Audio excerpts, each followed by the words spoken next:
The claim that the ongoing IRS scandal is among low-level employees is falling apart.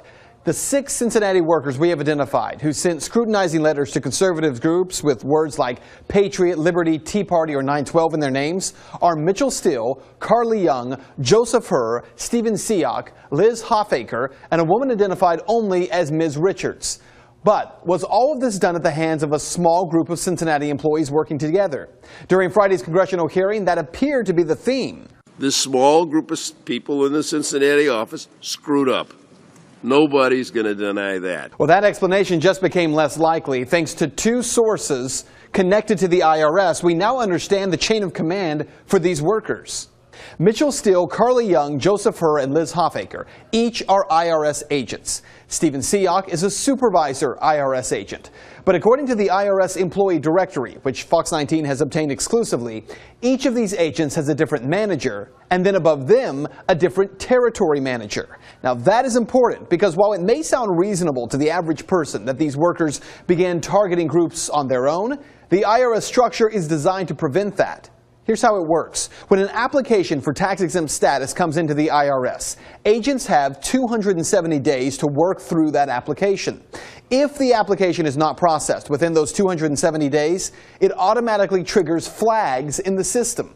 When that happens, individual agents are required to input a status update on that individual case once a month, every month, until the case is resolved. Now keep in mind, at least 300 groups were targeted out of Cincinnati alone. Those applications spent anywhere from 18 months to nearly 3 years in the system, and some still don't have their nonprofit status. 300 groups times at least 18 months for each one. Well, that means thousands of red flags would have been generated in the system. So who in the chain of command would receive all these flags?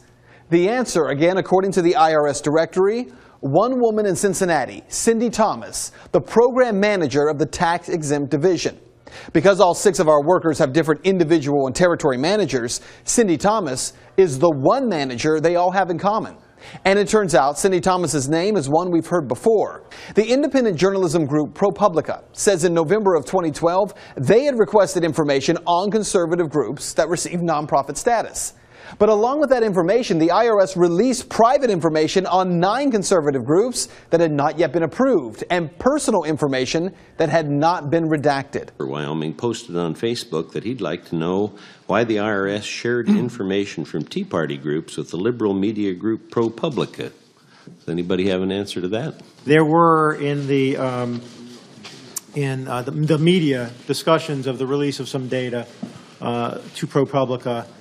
A referral was made to TIGTA on that out of our offices, and at this point, I think Mr. Miller can speak to that better than I. The person who signed off on that release, Cindy Thomas. So what this means for you, consider this chain of command since the story broke. Former acting IRS Commissioner Steven Miller retires. Joseph Grant retires. Lois Lerner says she will invoke her 5th Amendment right. Holly Paz, subpoenaed to be interviewed in Washington, and all of them based in D.C. Then, one level down is Cindy Thomas, the highest-ranking employee in Cincinnati in this department that no one in Congress is talking to yet. And that is Reality Check.